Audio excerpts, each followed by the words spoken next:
Just spooling now to do it. Lovely day again.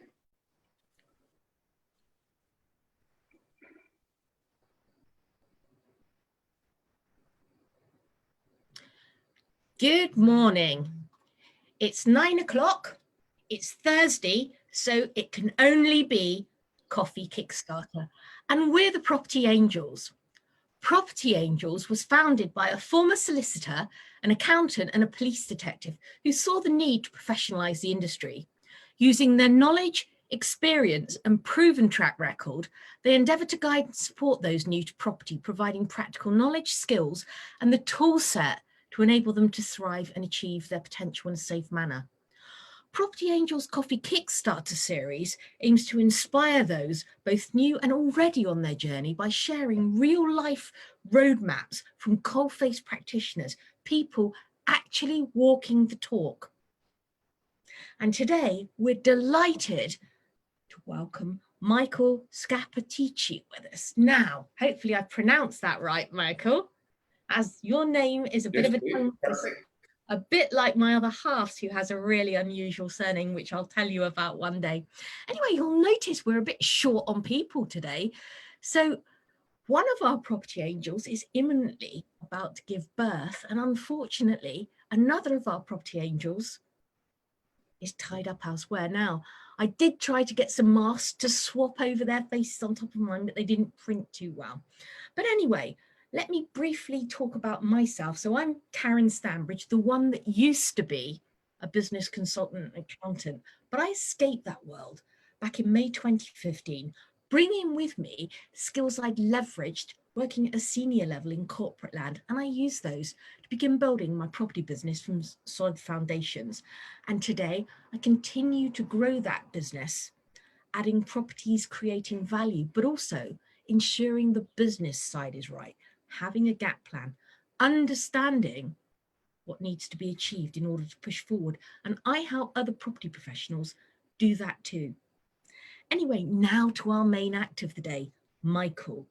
We're absolutely delighted to have you with us. Thank you so much for agreeing to come on. So Michael, tell us a bit about yourself. Tell us about yourself and how originally you trained as an engineer, but then you moved from that arena and you moved into the sales space, quickly moving up the ladder to a senior role. So talk a bit about yourself, Michael. How come you started out as an engineer, but you didn't work in that sector? It's an interesting question, and it's a good lead in, actually. So thanks for the invitation to share a little bit about my story.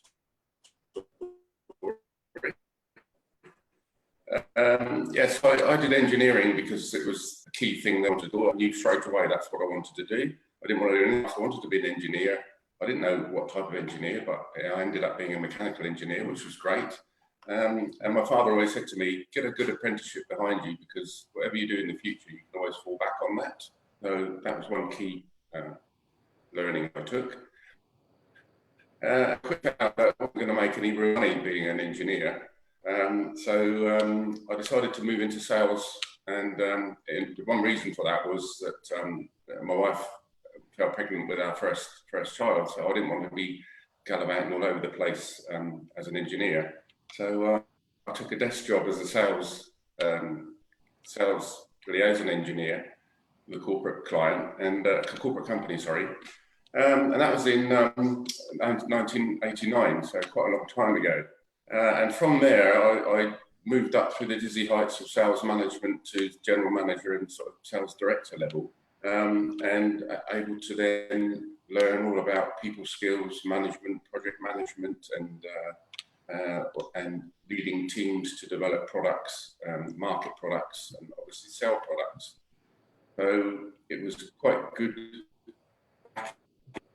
for me then to use that or leverage those skills, move forward into my chosen career, which was property. The reason I moved into property was that like you, it was 2015, and I actually took redundancy.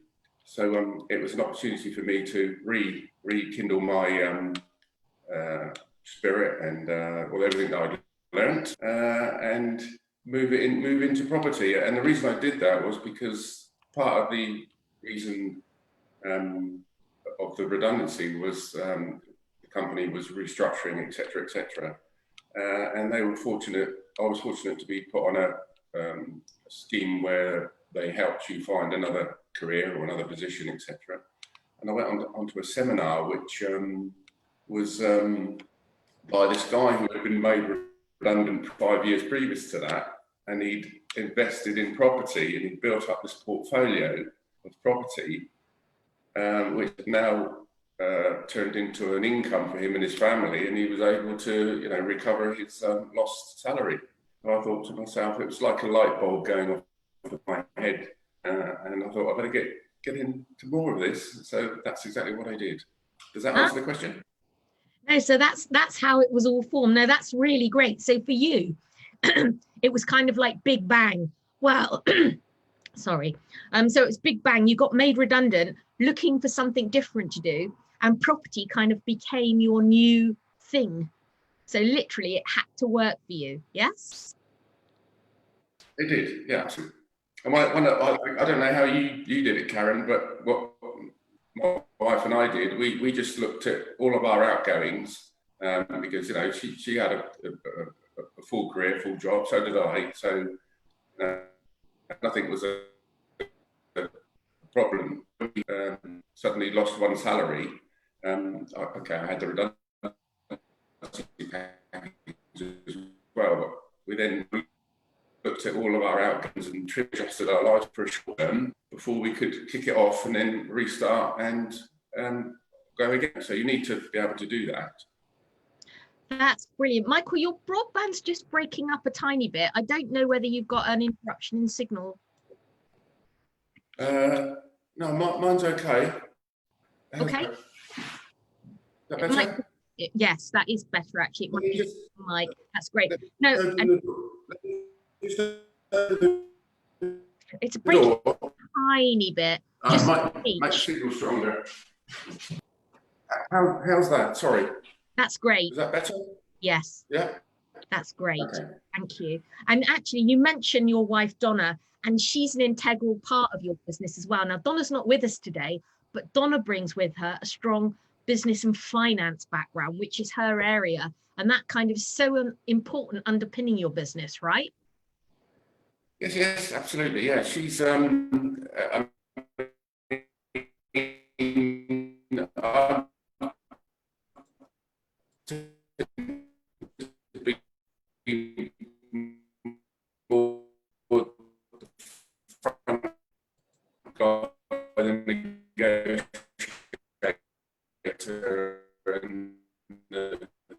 Not hearing you, Michael. You seem to have frozen.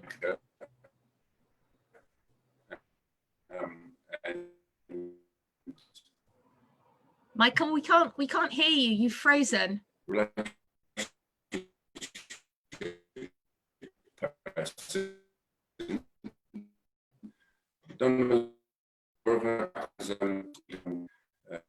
Yes, I'm still here. Brilliant. You froze on the screen for a sec. Oh, okay. Is that better? Yes. Yeah? Yes. Okay. So we lost a bit about Donna. Can you cover that again, please?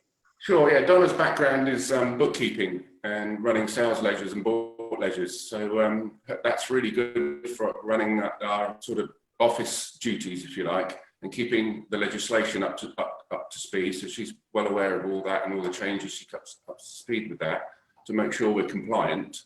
That's too much nitty gritty and detail for me because I'm not a detail person. But that our skill sets combine really well, and that's helped. Do you know, that's perfect. That is perfect because it's so important understanding what you need, and with your two skill sets, it brings fabulous power into your business. So the detail side, kind of like the Lord side on the wealth dynamics, and you naturally playing on the sales side from your background, and it really gives you those solid foundations, right? Oh, absolutely. I mean, she hates salesmen, so how the hell she got together with me, I don't know, but I think her perception of a salesman was a door knocker, and that's not me. I'm a little bit more technically backed sales guy, if you like. But yes, they worked really well. Initially, it was quite difficult because, you know, we were obviously checking each other's work, but we don't need to do that now. We just have the trust and we get on with it. No, that's brilliant. So, Michael, you got made redundant. You did this seminar. What happened next? How did you purchase your first property?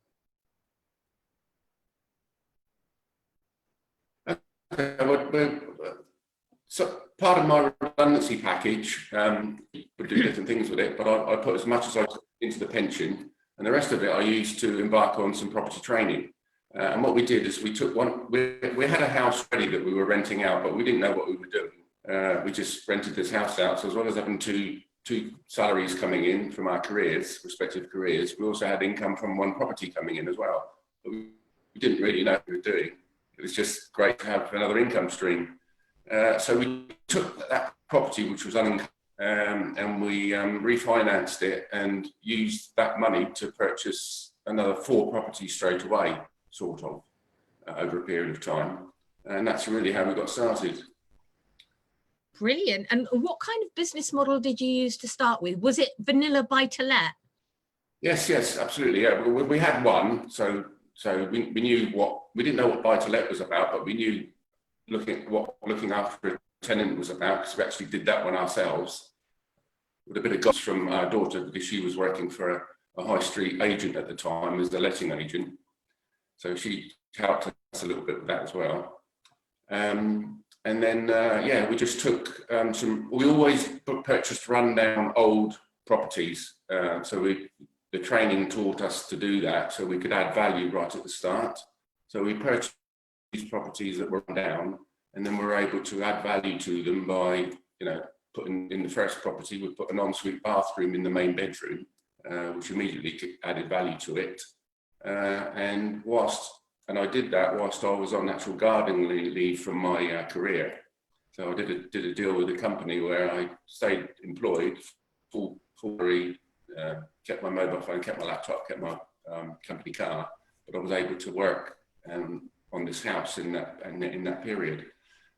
So yeah, and before I even finished it, we had a tenant come by saying, "Are you going to rent this out?" And I said yes. So we had a tenant already lined up as well. So it was excellent. Really smooth. I've gone again. You did slightly. You dipped in and dipped out. Yes, it occasionally freezes. Oh, I'm sorry. Yeah, it must be bad today. I don't know why. That's right. It happens sometimes with broadbands, unfortunately. But no, you're here now. So no, that's really great. And drawing on your engineering skills, you know, it gave you great skills to kind of naturally be able to do good refurbs to a good quality and fix things that needed doing. That's really great. And having that property that was unencumbered, it started you with a pot and gave you access to the cash to enable you to create the value, buy the property, and then pull that money back out when you'd added value to the property and continue rinse and repeating. So Michael, what area is it you actually focus on? Do you have a particular region that you focus on? Yes, we initially, with all the training, it's quite interesting because one particular training company tell you to invest up north, and one other training company tell you to invest wherever you feel there's the value. So we thought, I'm Southampton born and bred, so I know Southampton really well, easily now, which is not far away. So all of our properties are in Southampton and Eastleigh.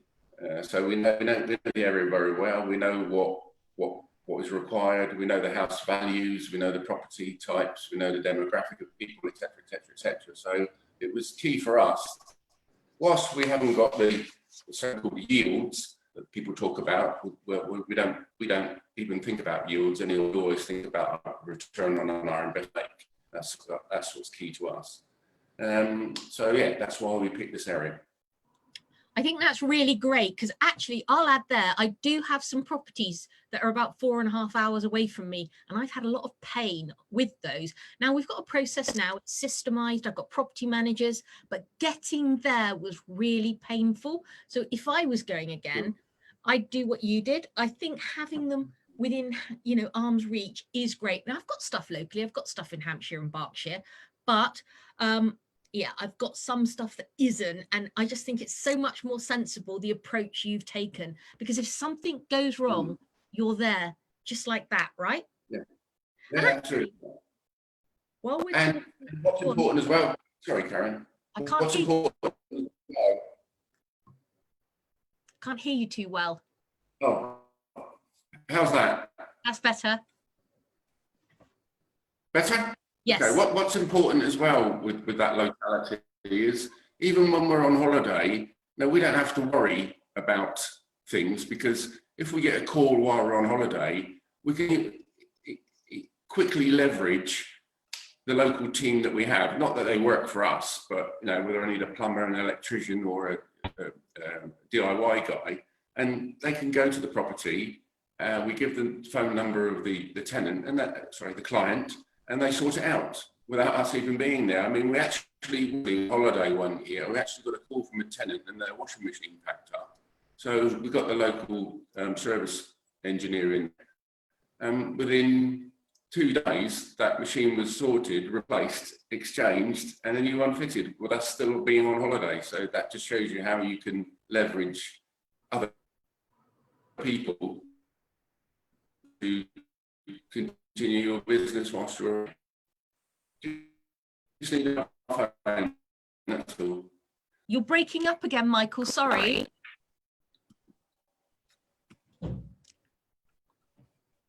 Did you hear all that? I got most of it. The very last part, it went a little bit robotic again.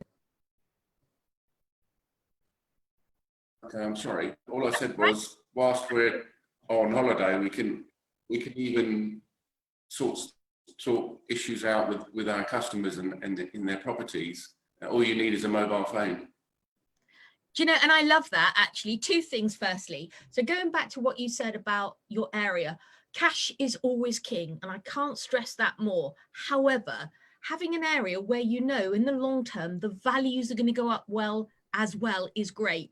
And you know, you don't need a 20% return on investment necessarily. A good robust return where you've got great rent cover at 5.5 or something like that, and knowing that you're in a solid area where demand's always going to remain strong is great. And you've chosen that with your area, and it's really good to hear that. But the other thing, and let's talk a bit more about that and tell us why you did this.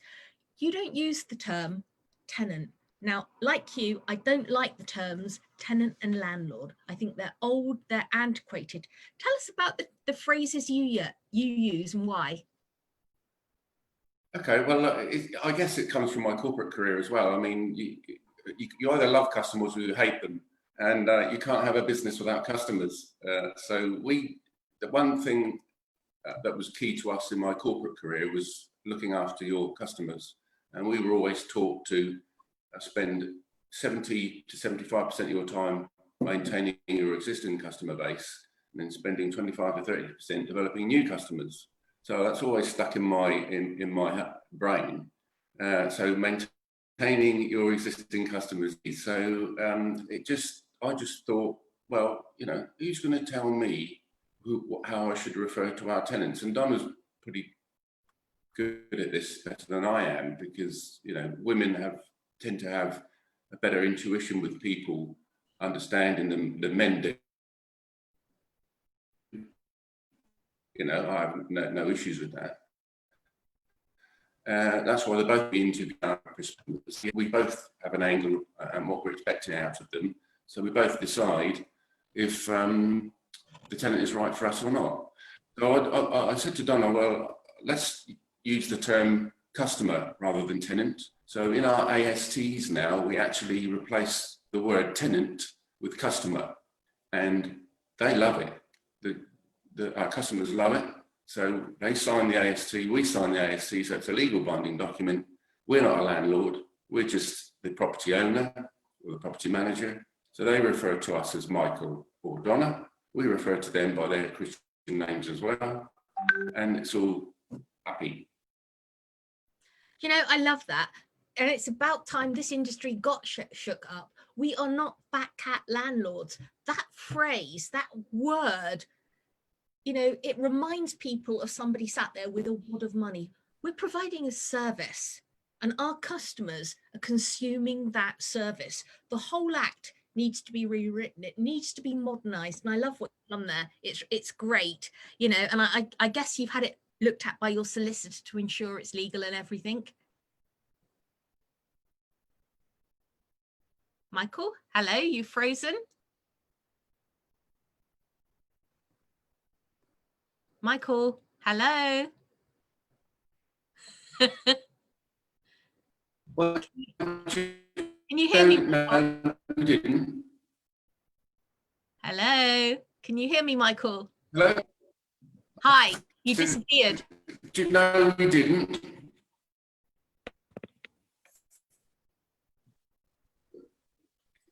Can you hear me? No, you keep breaking in and out. How's that? That is better? marvelous. Welcome back. Right, I've moved location in the house now, so let's try that. That is marvelous. So okay. Yeah, tell us about did you have the contract looked at by a solicitor just to ensure it's legal? No, we didn't. No, the contract, yes, but not after we changed the words. No, I mean the AST is a legal document. It is. Okay, but all we did was change the word.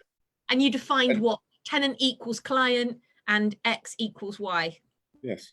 Brilliant. Right. Well done. And it is about service, like you say. Your customers are everything. And, you know, let's be like other service providers and shake it up and be different. No, that's really great. So tell us a bit more about what you've been doing, because you said two things earlier, which hopefully people heard you say. So you paid a load of money into your pension. You have a SAS pension, right? We do. So tell us about that and what you're doing with your SAS pension, which will then lead on to development, which you're now doing. Okay, great. Yes, good. Well, I knew nothing. I didn't even know what SAS meant. In fact, I thought it was the Special Air Service until it was then spelled out. And I thought, okay, it's SSAS, right? Okay. And you don't know what you don't know. So in doing the various property meets, I started to hear about this term SAS and what you could do if you had your own company. Well, we do have our own company. So it was just a question of talking to the right people to find out a bit more. So I investigated it and found that you could actually have your own pension and become trustees of your own pension. And one of the things you don't do when you're in your corporate career is really think about your pension, because that's so far in the future. But one key thing I had was 2 final salary schemes, which were very, very valuable. And I didn't know how valuable they were till I found out what the cash equivalent transfer values were of them. You know, I nearly fell off of my chair when I found that. But it's interesting, and I don't know how many people know this, but with your pension, whilst you're alive, you'll get a full monthly payout every month. But when you pass, your wife gets at least 50% less of that, or 62.5% less of that. And then when she passes, the children get nothing. The rest of it stays in the pension fund. So I thought, wow, that's not particularly nice. However, if you have this SAS, you can actually retain all of it. And even when you pass, all of it can pass to your spouse. And then when she passes, all of it can pass to the children. So we thought, that's a good thing to learn about. So let's go and do it. So yes, now Donna and I have a SAS pension, and we've in fact transferred all of our pensions now into it. There's just one part which is in a SIP at the moment, which we're trying to get cashed out so we can put that into the SAS as well. And yes, you're right, we did use it to invest now, so we can now invest it in either other people's projects or other crowdfunding platforms where we can get a return, almost double figure return per year. which is better than what we were getting in the pension. So we can control our investments ourselves now, rather than letting a fund manager control it for us. And you're more obviously interested in your pot performing well for you, because the thing with fund managers, invariably, they've got tons and tons of pensions they're looking up, pension contributions and customers they're looking after. And quite often they don't do the best thing for you. And you did exactly what I was guilty of doing. You'd get a pension statement each year and you chuck it in a corner because pensions were a long way in the future. But then when you did look and you looked at what you paid in, certainly in my case, because unlike you, I did have final salary, but I also had a money purchase when I was in a senior role, and loads of that money got lost. So I took a step back and was like, oh, I've paid all this money in and it's disappeared. With final salary, as I had one in my early career, they are amazing. And the transfer value, and when you think how you can control that and take it forward, incredible. I guess something you need to watch out for is your lifetime allowance. Yeah. So you, even with your investing, you've got to keep your eye on that to make sure that you don't overtake that. Otherwise, there are nasty tax penalties. But I guess you've got a great professional trustee to help you with that. Yes, absolutely. Yeah. Brilliant. So tell us about what else you've done, because you've used something called a loan back, haven't you? No, I've looked at the loan back, and yes, because at one time we were looking at potentially using that for one of our commercial developments. But as I'm in partnership with another investor on that particular project, because we're linked, I can't use the loan back. So, but we can use it for, obviously, for our own projects, of course. But on another part, we can actually purchase, because part of this new project we're doing at the moment is we're going to have to purchase some land, and obviously you can purchase land with the SAS with no problem. So that extra part of land, we will use our part of our SAS pot to purchase that land, and then when it's then adhered to the development that we're doing, we can then have the SPV buy it from the SAS, and put the money back into the pension. And you could even choose to create some value in your SAS if you wanted to, because yes, you're a correct. trustee, you set the policy on how it's sold, at what price it's sold. Obviously, it needs to be commercial and it needs to be compliant with HMRC rules, but you could choose to take a margin in your SAS if that was right for you from an overarching position. Yeah, correct. Yeah. Okay, so this sounds really interesting. So let's look at this first project, the one you're doing with a JV partner. Tell us about it and how you found it and what it's going to be. Well, we did a development course, both of us, and because the vanilla buy-to-let market is quite boring to me now, because it's easy to do. Well, I don't mean that in a derogatory sense. It just doesn't excite me, because it's all set up. It runs as smoothly as anything, apart from a phone call now and then when something goes drastically wrong, and that's not very often. I mean, the worst thing we've ever had with any property is a crow's nest built in a chimney, and we had a potential fire in the lounge, but fortunately the customer who lived there put the fire out, and we just replaced the carpet and it was okay. So there's been nothing too bad. So anyway, I wanted something more to excite me. So Donna and I agreed that I would do this development course, which I did. And as a result, and whilst we were on that course quite early on, I developed a relationship with some commercial agents. And this particular commercial agent, I wanted to meet with him to introduce MADS Property and Development to him. So we sat down in a Waitrose and had a cup of coffee and had a chat, so we could get to know each other. Quite a young guy, but a very intelligent guy. And then he went back to the office, and about 3 days later, he sent me this property link email. It hadn't quite gone on the market yet. And I started to look at it. I did a bit of due diligence, obviously, at the desktop, because you can do a lot of desktop work with the property. And I thought, well, this looks quite a good potential. I'd like to go and see it. So I emailed the guy and said I'd like to go and see it. He was then on holiday, so his colleague liaised with me. And at this moment, it then went on the market. So I went and viewed the property and could see inside it then, and noticed that from my engineering background that it's a pretty solid structure. It didn't show any visible signs of any cracks or movement. I could see it was a commercial building, although I didn't know what type of commercial building it was, but then the agent told me. I could see by splitting the unit up, we could either have it as offices or some commercial use, or it could be converted into residential. And that was the key to us, because once we established it, the use class it was, under permitted development, we could convert it into residential. So that's the reason why we then went ahead and made an offer at full asking price. Basically we got it. Excellent. So this building, what's happening to it right now? Are you going through planning? Have you, and then securing some land around it to actually create even more value? Do you want to share that with us? Yes. At the moment, it's in a position where the rear of the property is quite a narrow walk passage at the back.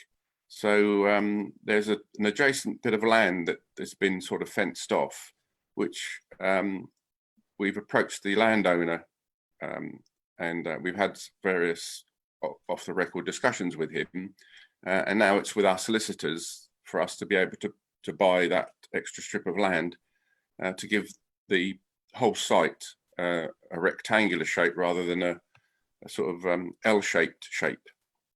So that's going through at the moment. We're negotiating with the landowner on that. So we've offered him a price, and he's considering that at the moment. And then you're right, we're at the planning stages at the moment. My son-in-law is an architect, which is great for us. So he's the architect on the job. So he's liaising with our planning consultant now, and together we're putting the application in to move the project forward. That's brilliant, because as well, being an architect, he'll also have a fairly good planning background as well. Although that's not his focus area, they do cover planning as part of their training. So it's a really great position. And obviously being a family member as well, he'll have your best interests there. Because I know some architects can be quite creative and you need to control them, but equally, and I have a friend who's totally awesome. He's absolutely brilliant. He's an architect. Some architects are just incredible, and they are an amazing part of your power team, and not just actually being kind of like scoped to on what you're looking for. They can add amazing value, and some of them are so creative and can see things perhaps you missed without getting too creative that your project costs suddenly escalate, right?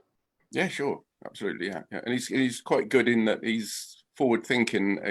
He's picked up in his training all about the environmental and sustainability part, which has been part of his training.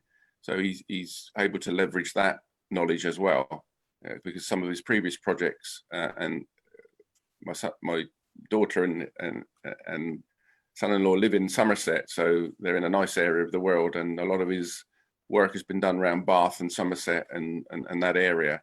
So yes, he's going to bring some quite good inspiration to us as well, because he gets us to think about other areas as well and how we can use it.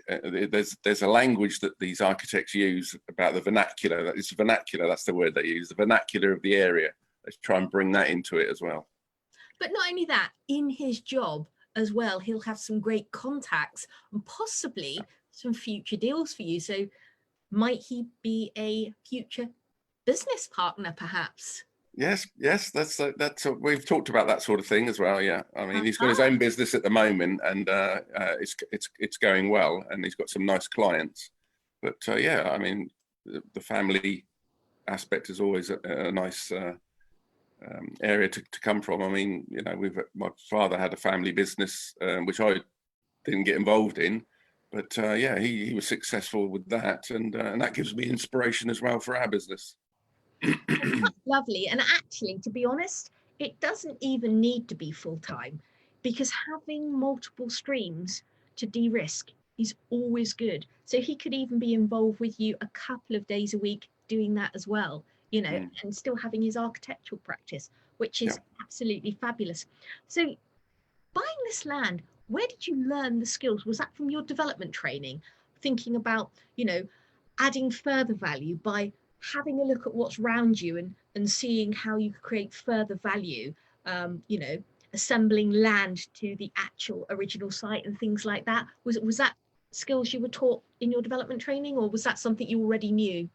No, I don't think. To be honest, it was just common sense to me, because when I went to site and saw this extra bit of land and noticed that probably years and years and years ago it was part of the land that we've purchased, and there was some agreement to part that piece of land off.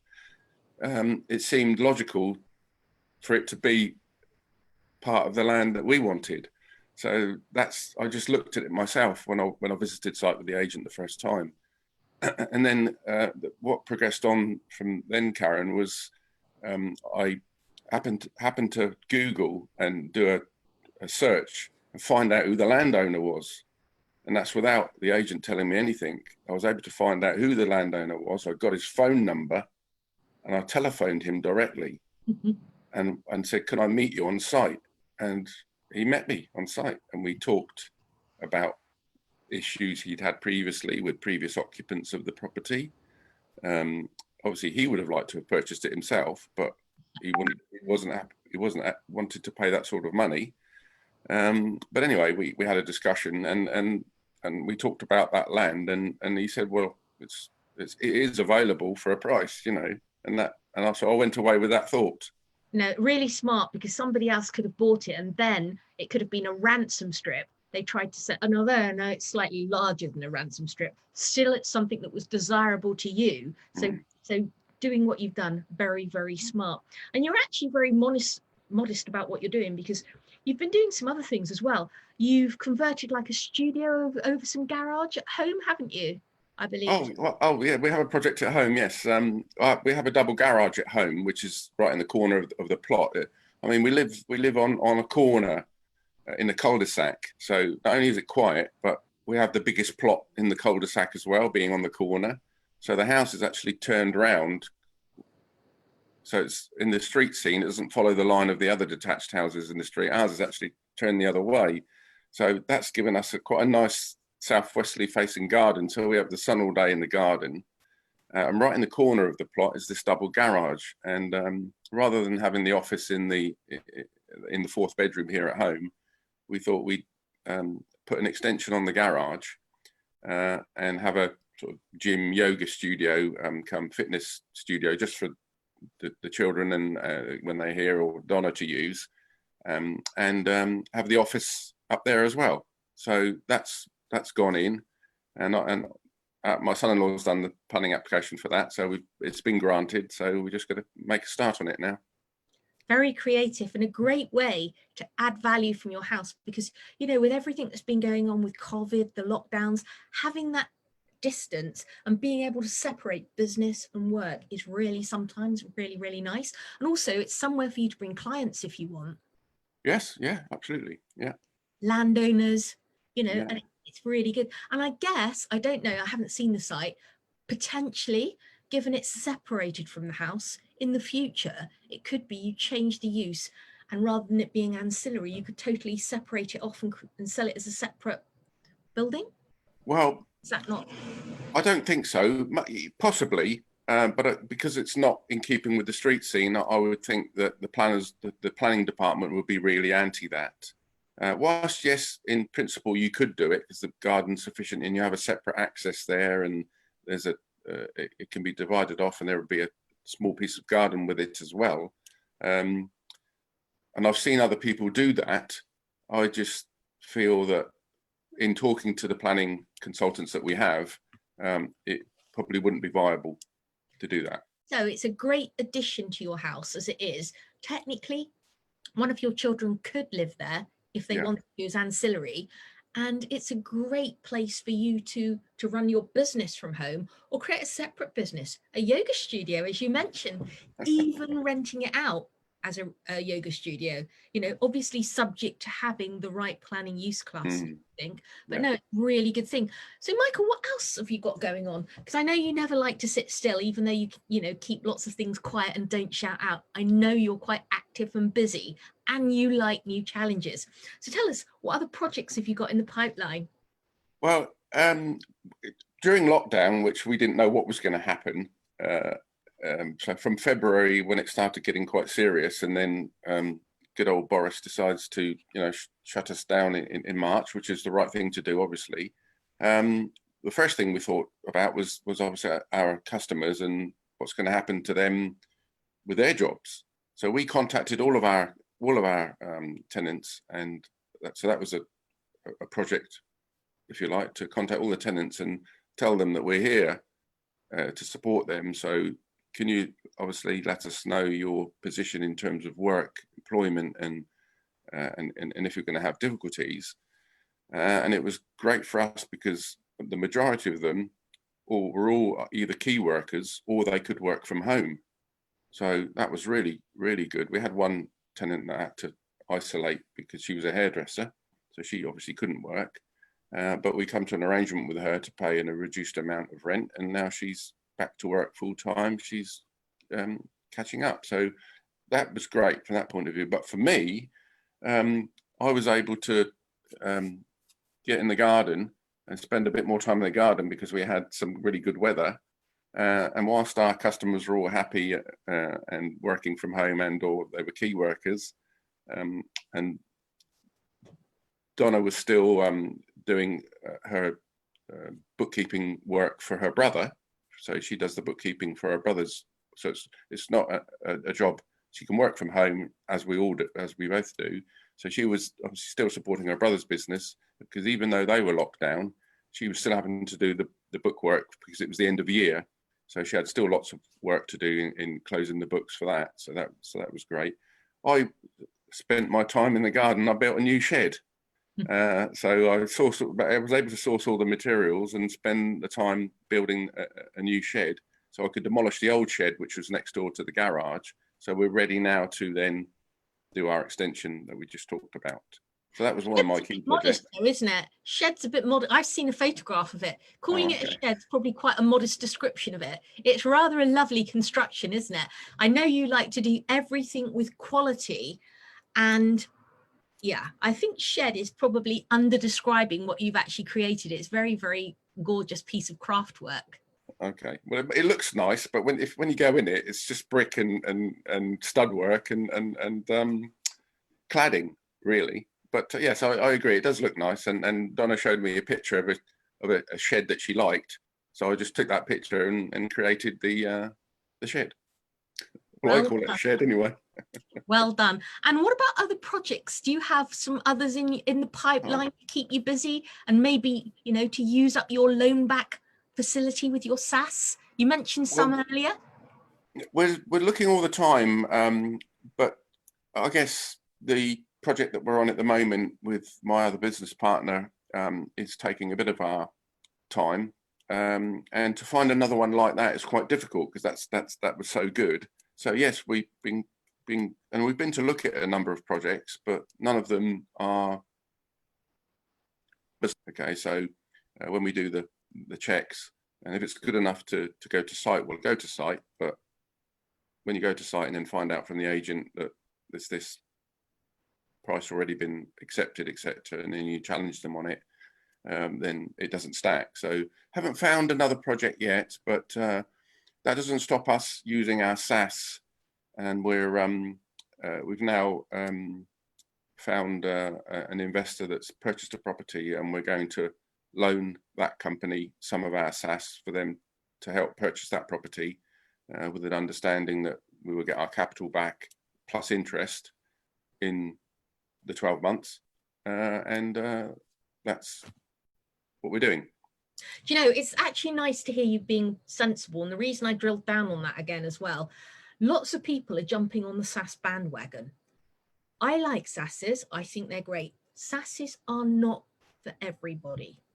Okay, I'm going to add a caveat in here as well. Neither of us giving financial advice. We're just sharing our own experiences. Sure. But too many people push money out, deploy all of their funds because they think they need to, because they're now in control of it. And it's actually quite refreshing to hear you taking a safe approach, lending it out, but lending it out only when you're satisfied that it's secure, getting the right securitization, and not looking for these stupid rates some people are offering, because of course comes with risk is reward, and the reward might be great, but if the risk is right up here as well, you know, somebody's offering 20% for a reason. It's about being sensible, and property's the long game, and your SaaS is part of your business, and it's about creating sustainable wealth, right? Oh yeah, absolutely. Yes, exactly. I mean, when we first got it, we did some quite de-risked investments. There weren't very high percentages, but it was still a reasonably good percentage, better than it would have been in the pension. But it helped us. Sorry? Better than 0.1 that you might. Oh, better than 0.1, yeah, or even better than 1%. You know, I mean, it was really good. So, and we've made some money out of that, which is really good, and it's all tax free, as you know. You don't start paying tax on your pension until you start drawing it. So so all the money you put into the SaaS is all tax free, as it is normally with pensions anyway. So yes, but now we start to look at slightly riskier projects, but we do the due diligence first, and then we've got to satisfy ourselves that it's both trustees, Donna and I, have to make sure that it satisfies our requirements first, and then our corporate trustee needs to make sure it's obviously HMRC compliant, and that we got the security in place. So that's just a treble check really, and then we go. And that's really okay, actually, because as long as you understand the risk and the reward, and you're not all in with all your SaaS on a risky investment, having a small slice or a piece of your SaaS that you do that with, knowing that, you know, you're prepared to lose it, but equally you believe it's relatively safe within your risk appetite. I mean, we have a small slice in ours where we invest in stocks and shares, okay? And doing that knowingly is very, very different from jumping in with your eyes closed. And it's a really good, solid approach that you're taking doing that. So yeah, tell us about your investing with the crowd platforms experience. How does that go? How have you enjoyed that? Okay, well, that's the first ones we did. We found and spoke to one of the crowdfunding platforms, and they inspired us in demonstrating to us their track record in repaying all their lenders.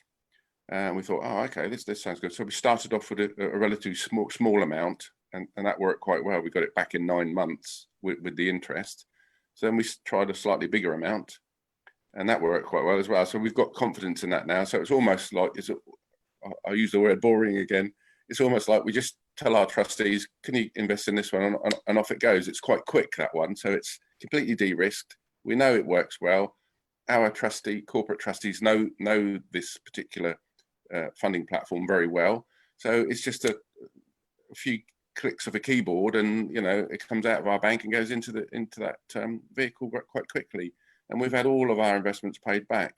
In fact, the biggest one we did was we actually took some of our son's money, because he inherited some money from his grandmother when she passed, and some of my mother's money as well. We put it all together and we invested that in this platform as well. And within 12 months, we had all the money back. So not only do we get the interest, we give back my son his interest, and my mother her interest. So yeah, it worked excellently.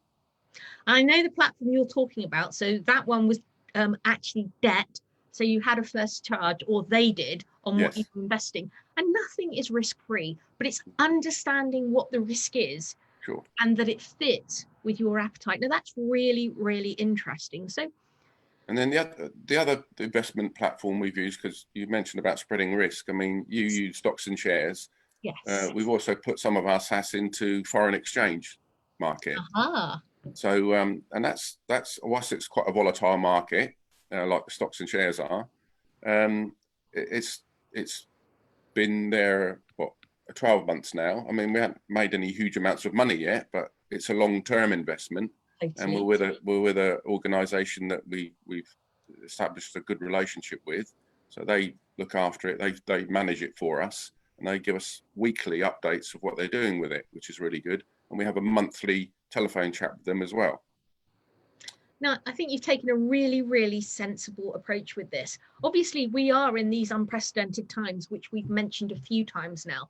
Has COVID thrown up any special opportunities for you that might otherwise not have arisen if we'd been, you know, in a non-COVID situation?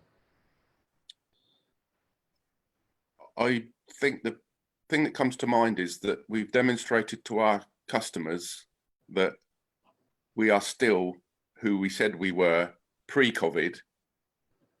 We are during COVID, and they've noticed that of us as well.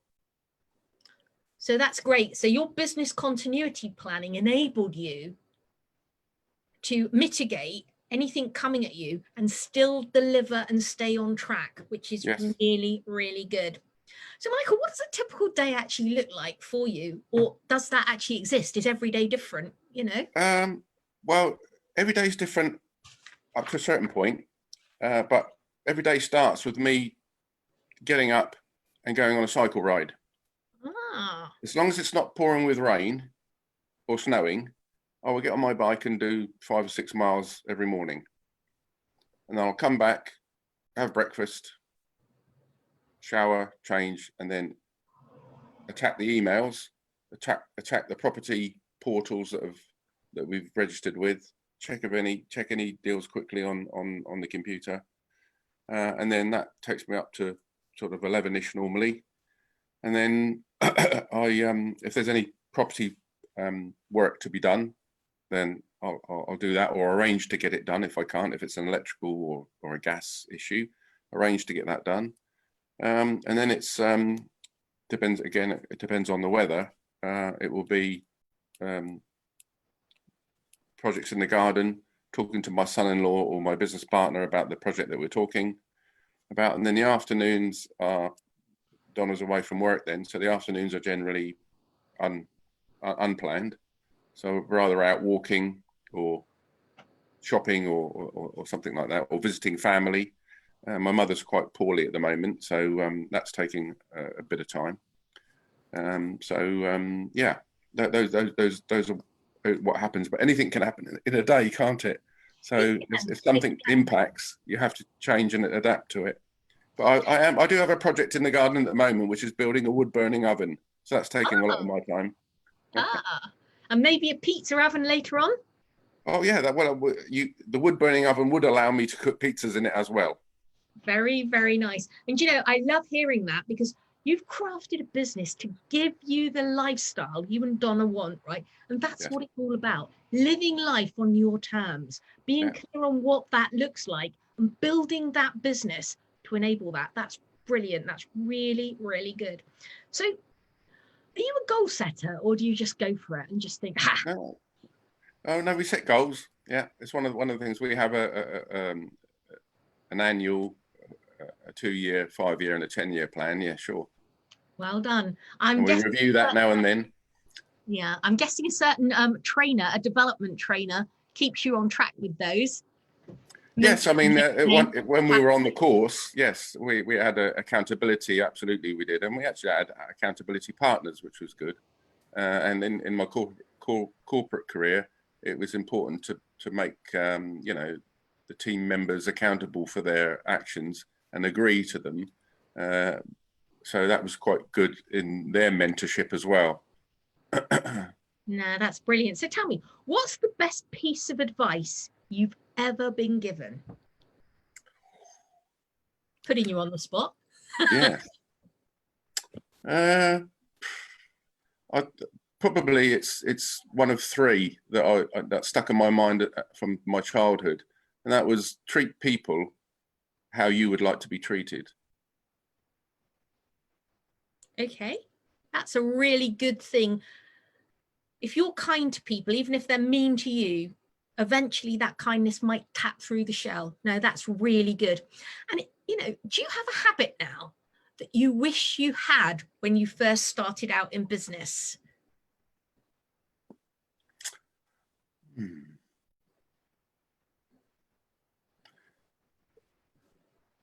Through my corporate career, I guess, I've become more open-minded. So I've become more of an out-of-the-box thinker. So if I could have had that right at the start of my childhood, that would have been a great attribute to have, rather than just kept being guided by parents, let's say. Yeah. Not that I've been badly guided by my parents.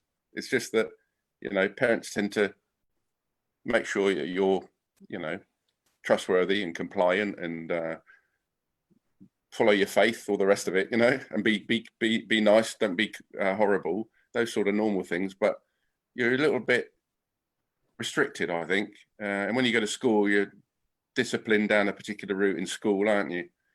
And I just think if you could do a little bit, be a bit different, it would have helped if I could have understood that right at my early ages. No, that is great, actually. So really what you're saying is, you know, be a bit disruptive in a good way. And it's about tapping into your entrepreneurial spirit early on. And you're right, that's squeezed out of you. You're not educated to be entrepreneurial. You're not brought up to be entrepreneurial. Right. So most people never get the chance to tap into their entrepreneurial spirit, right? Yeah, absolutely. Yeah. And I mean, you know, I can't say that generally you're correct, but I mean, my father had his own business, so he was entrepreneurial. And I got that later on in life, you know, because I just wanted to be an engineer. I didn't want to be what his business was, which was hairdressing. So that wasn't for me, you know. He made a big successful career out of it with his brother, my uncle, and it was great, you know. So we had a fantastic childhood as a result of him having a great business. But I didn't want to do that. I wanted to be an engineer. So I developed my entrepreneurial skill from him, I guess. But didn't leverage it till later. And like absolutely. You said, many aren't, you're not trained that way. You're not educated in the system to think that way, you know, and it is about that black box thinking, like you mentioned. No, totally. So do you have a favorite tool or resource in the property, you know, arena that you use regularly to help you find sites, keep in touch?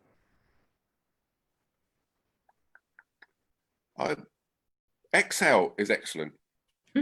Now, I'm not an Excel wizard, but I know enough about Excel to be able to create a spreadsheet and use that to put a few numbers in, and then out of the box, it gives me my ROI.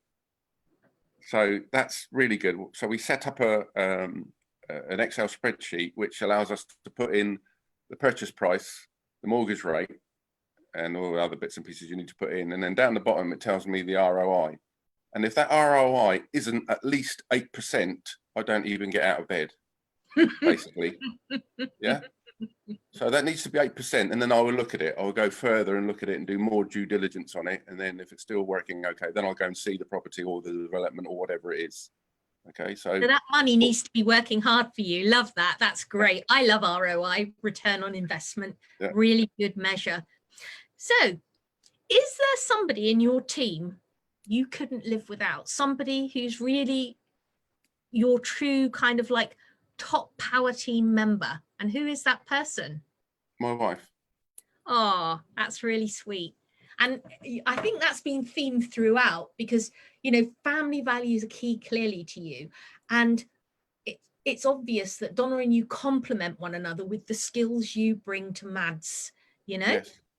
And no, that's fabulous. So it's been absolutely fabulous talking to you, Michael. If people want to get in contact with you, maybe have a chat with you, talk about shaping their life like you've been able to, what's the best way for them to contact you? Email. And that's info@madsproperty.co.uk. Brilliant. That's really fabulous. And what we'll do is we'll get that put in the chat once the video goes live a bit later on today. So we've broadcast it live. We'll have it uploaded to our YouTube channel, and we'll drop the contact details from Michael for anyone listening in, or anyone who listens on replay who'd like to reach out and maybe talk to Michael about how he managed to achieve this and how he managed to shape that business to deliver the life that him and Donna wanted, and how multi-generationally they're building it so that their children and their future grandchildren can indeed benefit from this business. Michael, it's been absolutely fabulous. Thank you again for your time, and have a great day. And Andrew, thank you very much. Thank you very much too. Thanks. Bye for now. Bye. Bye. Thank you. Bye.